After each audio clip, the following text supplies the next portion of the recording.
नमस्कार, आप देख रहे हैं लाइव 24 और मैं हूं आपके साथ कृतिका सूर्यवंशी।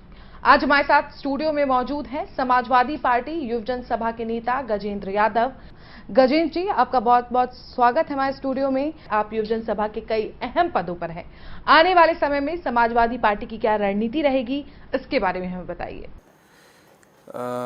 2022 वाला जो चुनाव है हमारे लिए बहुत महत्वपूर्ण चुनाव है और आने वाला समय समाजवादी पार्टी की विचारधारा को, आदरणीय अखिलेश जी की विचारधारा को, आदरणीय अखिलेश जी के किए गए कार्यों को, उनके विकास जो उन्होंने जो विकास कराया है पूरे प्रदेश में, चाहे वो एक्सप्रेस वे हो, चाहे वो लोहिया पथ हो, चाहे वो मेट्रो हो, जितने भी, चाहे वो इकाना स्टेडियम हो, जनेश्वर मिश्र पार्क हो, लैपटॉप हो, बहुत सारी योजनाएं जो उन्होंने हमारे छात्रों के लिए, हमारे समाज के लिए, हमारे बच्चों के लिए जो की हैं, तो उसी आधार पे, उन्हीं विकास कार्यों के आधार पे हम लोग चुनाव में जाएंगे और आदरणीय अखिलेश जी के विचारों को हम लोग समाज की अंतिम पंक्ति तक पहुंचाने का प्रयास करेंगे।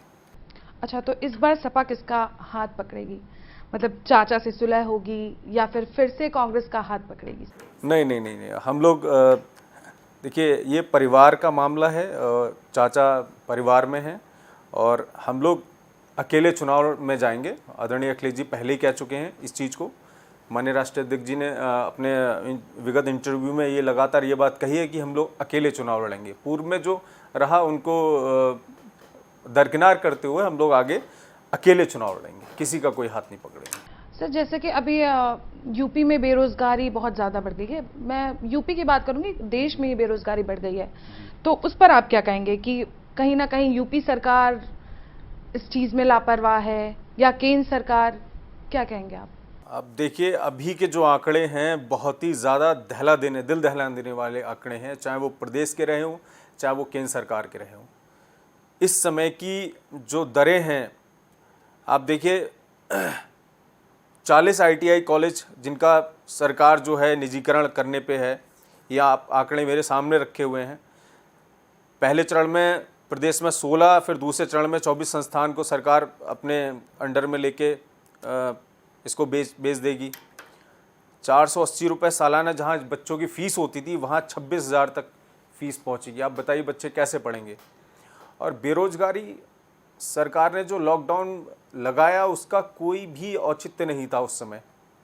लगाने की ज़रूरत अब थी, जब ज़रूरत नहीं थी तो लगाया, और जब ज़रूरत है तो सड़कों पे खुला छोड़ दिया मरने के लिए।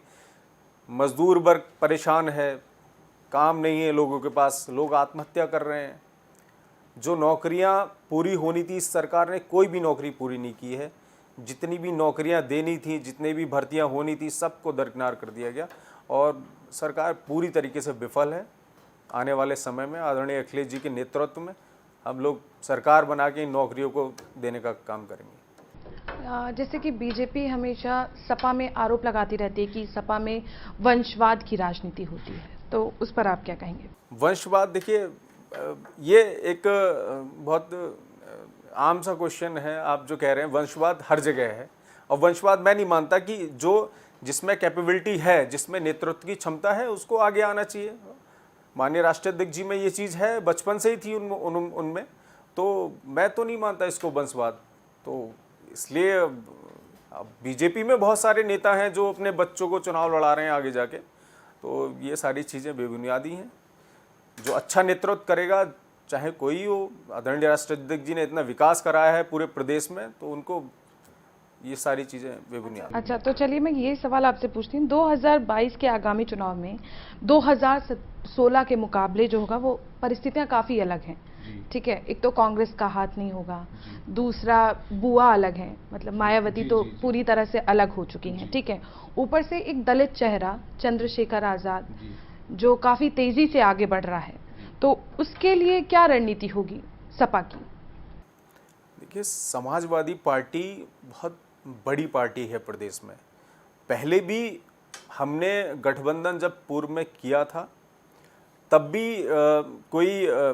जितनी सीटें हमको देनी चाहिए थी, उनको जो डिज़र्व करते थे, हमने उससे अधिक सीटें दी। और हम अगर पहले भी अकेले अगर चुनाव लड़ते तो बहुत अच्छा चुनाव लड़ते, और आने वाले 2022 के चुनाव में हम लोग अकेले चुनाव में जा रहे हैं और आप यकीन नहीं करेंगे, हम लोग पूर्ण बहुमत से सरकार बनाएंगे। हमारा टारगेट जो है वो 351 सीटों का है। हम लोग बहुत बहुत बड़ी मेजॉरिटी में हम लोग आने वाले हैं। तो क्या आप भी चुनाव लड़ रहे हैं, आप भी मैदान में उतर रहे हैं 2022 में? जी देखिए, प्रयास सब कार्यकर्ता करते हैं। मैं भी एक पार्टी का एक छोटा सा कार्यकर्ता हूं, और जो भी माननीय राष्ट्रीय अध्यक्ष जी का आदेश होगा, उन आदेशों पे अमल करते हुए हम जनता के बीच में जाएंगे, अपनी आदरणीय राष्ट्रीय अध्यक्ष जी के नीतियों को उन तक पहुंचाने का प्रयास करेंगे। हाँ, मैं भी एक विधानसभा है, वहाँ से तैयारी कर रहा हूँ। सहसवान विधानसभा है, मैं वहाँ से तैयारी कर रहा हूँ चुनाव की। बाकी जो भी माननीय राष्ट्रीय अध्यक्ष जी का आदेश रहता है, उस पर उनका पालन होगा। तो आपकी क्या तैयारी है अपने विधानसभा क्षेत्र में? आप क्या करेंगे, क्या रणनीति होगी आपकी? हमारा विधानसभा जो क्षेत्र है पहले बहुत पिछड़ा हुआ था, लेकिन जब से समाजवादी पार्टी की सरकारें आती गईं, वहाँ विकास बहुत होता रहा। श्रद्धेय मुलायम सिंह यादव जी ने वहाँ हर गांव को रोड से जोड़ा। आदरणीय धर्मेंद्र भाई जब से वहाँ से सांसद बने हैं, वहाँ एम्स जैसा एक अस्पताल वहाँ पर स्थापित हुआ है, जहाँ हम लोगों को पहले अलीगढ़ और दिल्ली भागना पड़ता था, बरेली भागना पड़ता था। तो वहाँ जो भी पेशेंट आते थे, जो भी अब कोई ऐसी ट्रेजेडी कैजुअलिटी होती है, तो हम लोग वहाँ चले जाते हैं। ये बहुत बड़ी उपलब्धि है। धर्मेंद्र भाई ने बहुत काम कराया वहाँ पर, आदरणीय सांसद जी ने। और आने वाले समय में भी ये पता नहीं इस बार क्या हुआ था जो उन्हें चुनाव में हार का सामना करना पड़ा, लेकिन आने वाला जो समय है उसमें बहुत विकास का एक बड़ा मॉडल हम लोग बदायूं में खड़ा करेंगे, जो बहुत बड़ी लकीर होगा। और मैं अपनी विधानसभा में जो है युवाओं के लिए रोज़गार मुहैया कराना चाहता हूं, ताकि वो कहीं बाहर ना जाएं, उनको बाहर ना जाना पड़े। अभी हम लोग देखे थे कि जब कोरोना महामारी की वजह से लोग जो पलायन करके वापस आए, कोई 700 किलोमीटर, कोई 500 किलोमीटर, 1000 किलोमीटर पैदल चल के, मेरे गांव के कुछ लोग हैं जो पैदल चल के अपने, जिनके पैरों में छाले पड़े हुए थे। तो मेरी जो प्राथमिकता है कि मैं कैसे भी, जब मुझे कुछ इस तरीके का मिले, तो मैं अपने क्षेत्र में उन लोगों के लिए रोज़गार पैदा कर सकूं, और जो भी योजनाएं आती हैं वो समाज की अंतिम पंक्ति तक उन योजनाओं को पहुंचाने का प्रयास कर सकूं। अगर बीजेपी सरकार की जगह सपा सरकार होती और ये कोरोना महामारी का दौर होता, तो वो किस तरह से तैयारी करती? देखिए, सरकार चाहे बीजेपी की रही, लेकिन इनकी जो नीतियां हैं, सरकार की जो नीतियां हैं, बिल्कुल विफल हैं। सरकार ने अपनी स्ट्रेटजी को लागू ही नहीं किया। सरकार ने लोगों को मरने के लिए सड़क पे छोड़ दिया। समाजवादी पार्टी की सरकार के न रहते हुए भी आदरणीय राष्ट्रीय अध्यक्ष जी ने, श्री अखिलेश यादव जी ने, अपने जितने भी सब कार्यकर्ता हैं सबको सबसे ये आह्वान किया था कि कोई भी भूखा ना रहे, कोई भी भूखा ना सोए।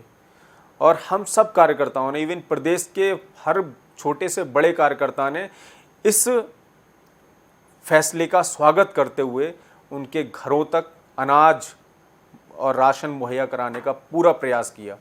कोई भी, अगर किसी कार्यकर्ता के क्षेत्र में कोई भी भूखा नहीं रहा, समाजवादी पार्टी कार्यकर्ता के कोई भी आस पड़ोस वाला भूखा नहीं रहा। और जहां बीजेपी के लोग थे वहां बहुत बुरे हालात थे, लोग भूखे मर रहे थे। बताने की स्थिति नहीं है, बहुत भयावह स्थिति थी। और अगर ऐसा ही रहा तो आने वाली है, क्योंकि रोज़गार नहीं है लोगों के पास, खाएंगे क्या? अच्छा, तो मेरा आपसे ये आखिरी सवाल है कि कोरोना की जब शुरुआत हुई तो पीएम मोदी ने थाली और ताली बजवाई थी, तो सभी ने विरोध किया था, सपा ने भी विरोध किया था। अभी बीते दिनों अखिलेश यादव ने ये जो 9:09 का एक नारा दिया था और दिए जलवाए थे बेरोजगारी और इसके अपराध के मुद्दे पर, तो उस पर आप क्या कहेंगे? क्या ये पीएम मोदी की राह पर चल रहे हैं अखिलेश यादव?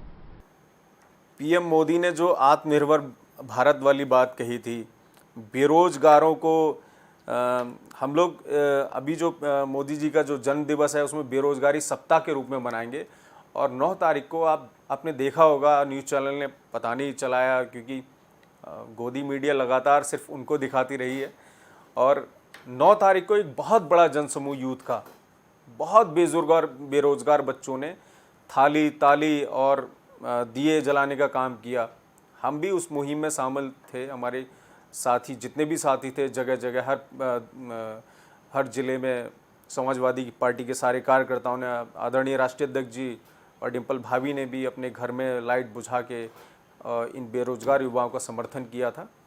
और यही कारण है कि राष्ट्रीय अध्यक्ष जी जितने भी बेरोजगार युवा हैं उनका समर्थन करते हैं। आने वाले समय में जब सरकार बनेगी तो ऐसे युवाओं के लिए क्या करेंगे अखिलेश यादव? ऐसे युवाओं के लिए हम लोग रोजगार पैदा करेंगे। और आपने देखा होगा जितनी भी, चाहे वो पुलिस की भर्ती रही हो, हमारी हर भर्ती में पूर्णतः सफल हुई। इस सरकार में जब से सरकार बनी है, इन्होंने एक भी भर्ती को कंप्लीट नहीं कराया है। उनके चाहे फार्म के पैसे हों, अगर एक फॉर्म कम से कम 500 रुपये का फॉर्म आता है, 300 रुपये, 500 रुपये, और लाखों की संख्या में जब फॉर्म पड़ते हैं तो ये पैसा क्या है, ये सरकारी कोष में जमा होता है। और इससे क्या होते हैं, ये लोग अपने जो है अपने खर्चों पे ये लोग उड़ाते हैं। लेकिन सपा सरकार जो है हमेशा युवाओं की पार्टी रही है। युवाओं के लिए उन्होंने काम किया है, हर वर्ग में काम किया है। तो आने वाला समय 2022 जो है, कुछ ही दिनों की बात है, 2 साल भी नहीं रह गए अब तो सरकार के। तो देश भी देखेगा और प्रदेश भी देखेगा आने वाले जो 2022 के बाद खुशहाल दिनों को। आदरणीय अखिलेश जी के नेतृत्व में हम लोग काम करेंगे। तो गजेंद्र जी, बहुत बहुत धन्यवाद आपका हमारे साथ जुड़ने के लिए, हमारे स्टूडियो में आने के लिए। तब तक के लिए बने रहिए हमारे साथ, देखते रहिए Live 24।